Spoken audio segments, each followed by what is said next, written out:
Hi, I noticed the enormous pride flag hanging from the front doorway of the middle school, and I propose you vote again to remove that and all of them in light of the controversial topics policy.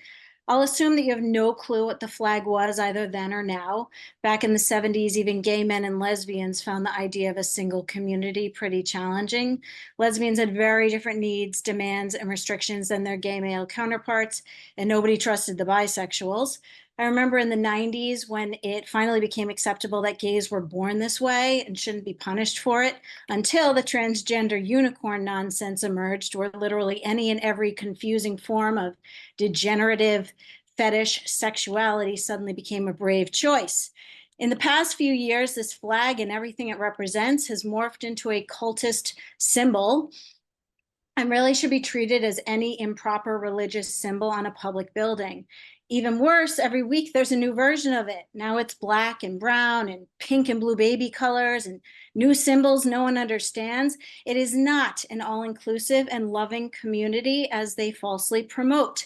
If you don't share precisely the same views in lockstep with the dogma, then you're considered a traitor, a TERF, MAGA, justifiably subjected to exclusion.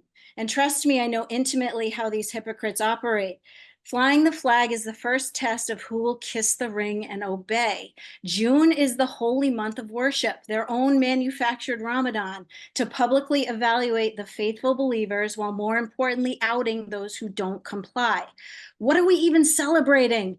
Triumph over discriminatory laws that no longer exist? Is it servicing a queer kitchen sink cult, narcissistically starving for adulation, attention? Like, I seriously don't get it.